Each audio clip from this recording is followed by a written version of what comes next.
Hola. Hoy vamos a explorar una pregunta que, la verdad, da bastante que pensar, y que surge directamente del material que estamos analizando.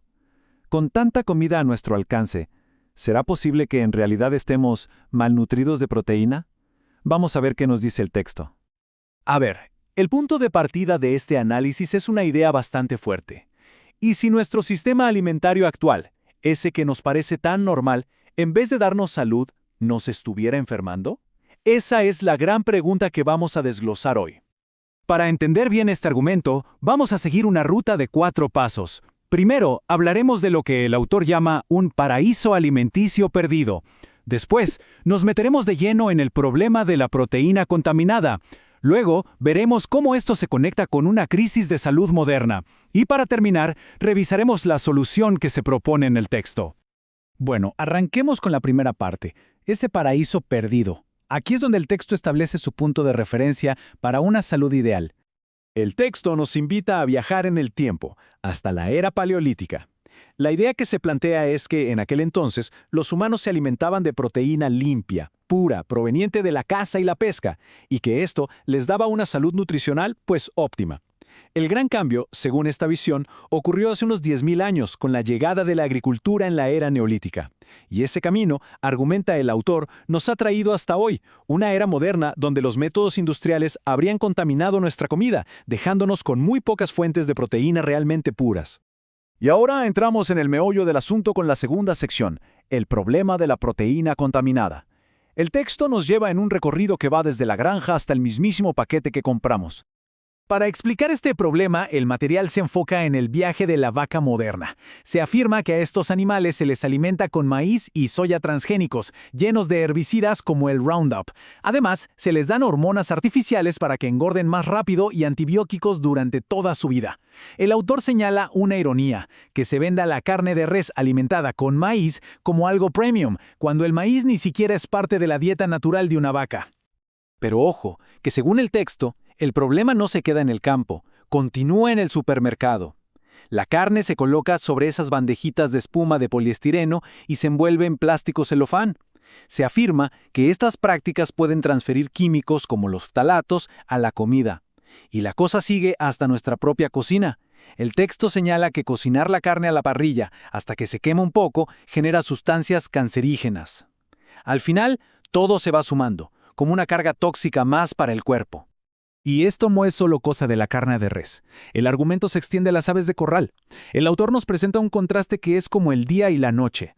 Por un lado, el estado ideal, pollos que andan libres picoteando gusanos e insectos. Y por el otro, la realidad industrial, pollos en jaulas diminutas con luz artificial para que no dejen de producir, alimentados con harina de granos y a veces con etiquetas de pastoreo que el texto califica de engañosas. Muy bien. Hemos visto el supuesto problema en la comida. Ahora, la tercera parte nos muestra las consecuencias. ¿Cómo se traduce todo esto en nuestra salud según la perspectiva del autor? Para ilustrar la magnitud de lo que describe como un cambio drástico, el autor comparte una anécdota muy potente. Cuenta que en 1978, cuando era residente de pediatría, el jefe de su departamento, refiriéndose a un niño con autismo, le dijo: probablemente nunca verán a otro como él en su carrera. Una frase que nos da una idea de lo extremadamente rara que se consideraba esta condición en esa época. Ahora, comparemos esa anécdota con las cifras que cita el texto para la actualidad. El cambio es brutal. De aproximadamente un caso en 150,000 niños en 1978 a 1 de cada 40 en 2018. Para el autor, esto no es una casualidad ni un tema genético. Lo llama sin rodeos una epidemia real. Entonces, ¿cuál es la explicación que se ofrece para este aumento tan dramático? Bueno, aquí el texto presenta su teoría central, y es muy importante aclarar que esta es la hipótesis del autor. Él vincula este aumento a una combinación de toxinas en la comida y la exposición a otras sustancias. Específicamente, apunta a componentes que, según él, se encuentran en algunas vacunas, como el formaldehído, el aluminio, el mercurio y lo que describe como partes de animales muertos. El texto incluso se enfoca en una sustancia en particular, el timerosal. Lo describe como un conservante utilizado en vacunas que contiene un 50% de mercurio, y aquí viene una afirmación muy fuerte del material de origen, que esto resulta en una concentración de mercurio que es 50.000 veces mayor que el límite permitido legalmente en el agua potable. Presentamos este dato tal cual aparece en la fuente que analizamos. Pero la lista de factores del autor no para ahí. También señala a los alimentos genéticamente modificados, los famosos GMO, como otra pieza del rompecabezas que contribuiría a problemas de salud como las alergias alimentarias. Menciona ejemplos como la inserción de genes de maní en otros alimentos o la modificación de los tomates para que aguanten más tiempo en el súper, alterando, según su visión, su naturaleza. Bueno, después de este panorama tan complejo, llegamos a la parte final. El texto no se queda solo en el diagnóstico del problema, también propone una solución. Y esta se basa en dos pilares: la dieta y la acción como consumidores.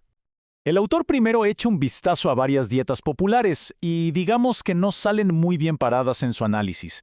Argumenta que dietas como la vegana, Hallelujah o la terapia Gerson son muy bajas en proteína, lo que puede llevar a que falten aminoácidos y la gente se sienta cansada.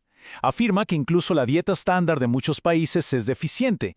En cambio, propone un enfoque tipo paleo porque considera que sí aporta la cantidad adecuada de proteína y aminoácidos necesarios. Y para ponerlo en práctica, lo resume en 4 recomendaciones clave. Primero, comer frutas y verduras orgánicas, carne de animales alimentados con pasto y sin hormonas y pescado salvaje. Segundo, usar grasas saludables como el aceite de oliva, de aguacate o de coco. Tercero, evitar grasas trans, gluten y alimentos procesados con ingredientes que ni podemos pronunciar. Y cuarto, hacer un reinicio. Durante las primeras 6 semanas, nada de granos, legumbres, solanáceas como tomates o pimientos y 0 alcohol. Pero la solución no es solo individual. El texto propone una segunda vía, una que es colectiva, la acción del consumidor.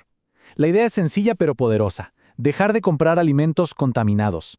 El objetivo, según el autor, es generar un cambio y hacer frente a lo que él llama la gran agricultura y la gran farmacéutica. Y todo esto nos deja con una pregunta final, una reflexión que nos lanza el autor. ¿Será que nuestros carritos de la compra tienen el poder de remodelar por completo nuestro sistema alimentario?